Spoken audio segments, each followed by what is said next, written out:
ça va, le grand Phil? Très bien, merci. Et toi, hey, tu sais comment je fais mon possible de te donner des panoramas différents. Désolé, il n'y a pas de palmier ici. Un petit peu jaloux de où notre ami Carl est et de sa coiffe.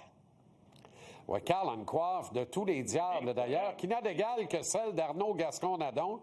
Ce qui fait que Carl a failli se mériter un bon coup de pied au derrière dans le corridor de TVA il y a une couple de semaines. Parce que j'étais certain que c'était mon body Arnaud. Puis Carl n'est pas encore mon body autant qu'Arnaud. Le saut qu'il aurait fait, puis moi tout, quand il s'est reviré, ça aurait été incroyable. Mais là, c'est vrai que c'est un nouveau panorama, encore une fois, j'en reviens pas. Ben là, je suis de retour à Québec, downtown Québec, pas loin. Je vais aller écouter les Blue Jays dans pas long. Puis je me suis dit qu'il faisait beaucoup trop beau pour faire ça en dedans ce soir. Ah ben ça, t'as tellement raison. OK. Le Canadien a complété hier un voyage en 2 temps, mais je veux que tu m'expliques ça là, parce que pour moi, c'est un voyage, on ne peut que te retenir du positif de ce voyage-là à partir de la colonne des victoires avec 3. Là.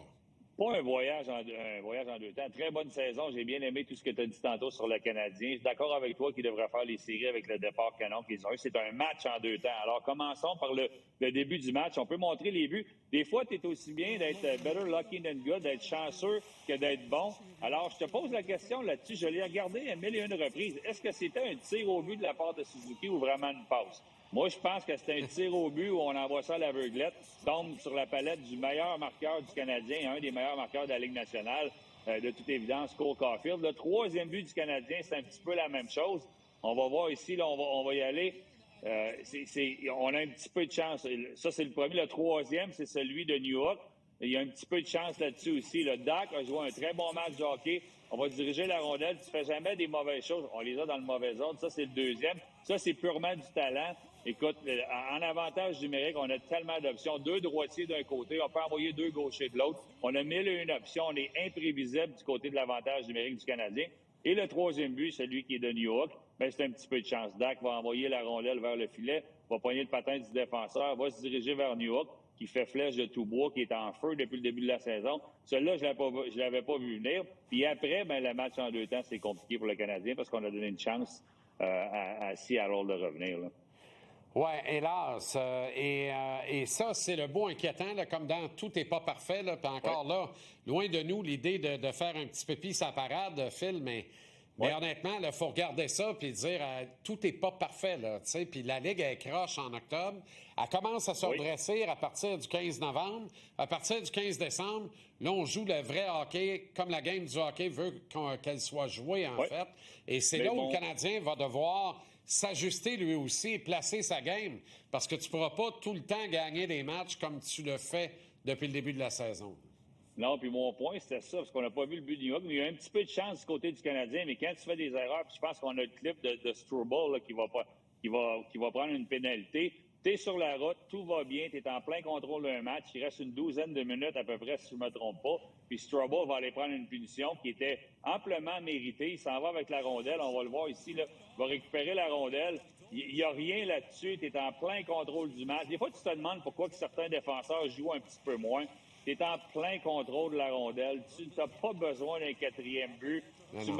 On peut dire qu'il manque de l'expérience, mais honnêtement, c'est un bon joueur. Là-dessus, on va prendre une pénalité. Sais-tu quoi? Ben, les autres équipes qui jouent contre toi, eux aussi sont bons. Eux aussi peuvent profiter de la chance. Puis ça, on peut rouler rapidement les 3 buts du Kraken.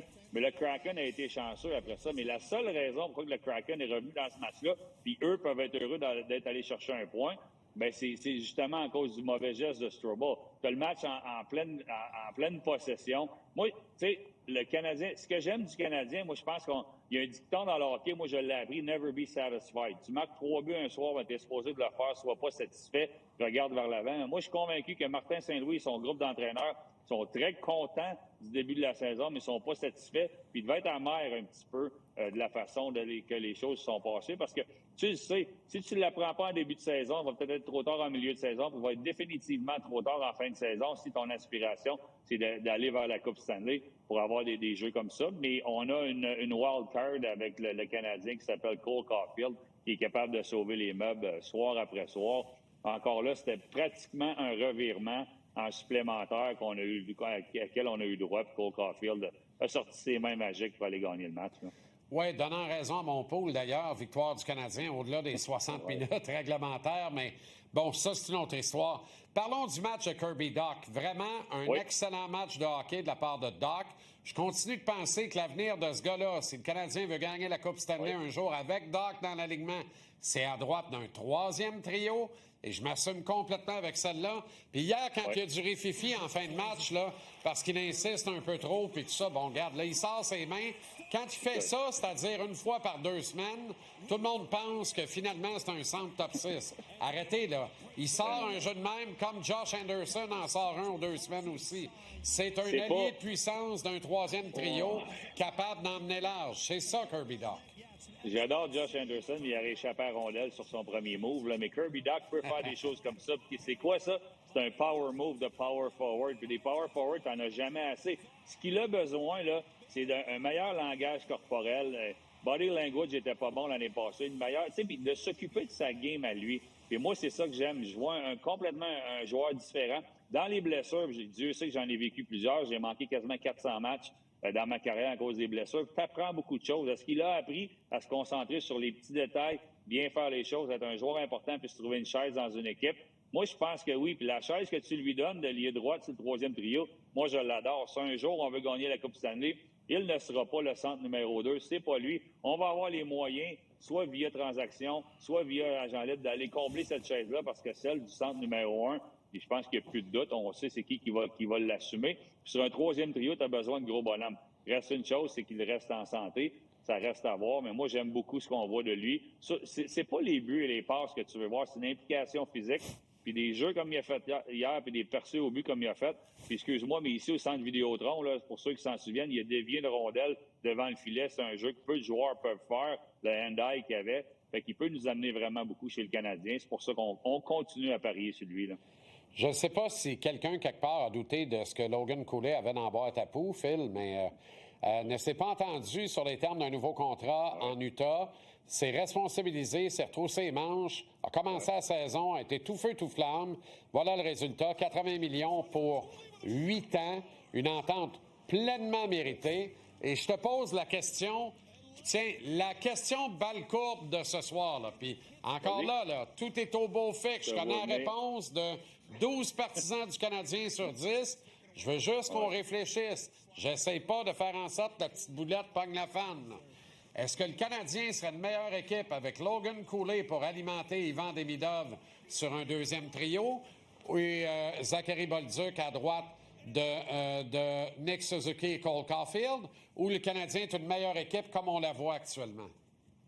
Écoute, j'aime pas cette question-là parce qu'il faut pas voir ça comme Logan Cooley est tout un joueur de hockey. Le Canadien serait une meilleure équipe avec, mais Slavkovsky, je pense que c'est un peu ça ta question indirectement posée. Slavkovsky est un joueur unique à Montréal. Faut prendre notre temps pour l'apprécier.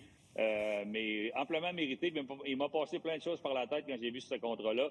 André Tourigny, c'est-tu le fun quand tu as une organisation qui veut te donner des bons joueurs et ta prochaine transaction, c'est d'améliorer l'équipe ou ton prochain mot, on vient de le faire.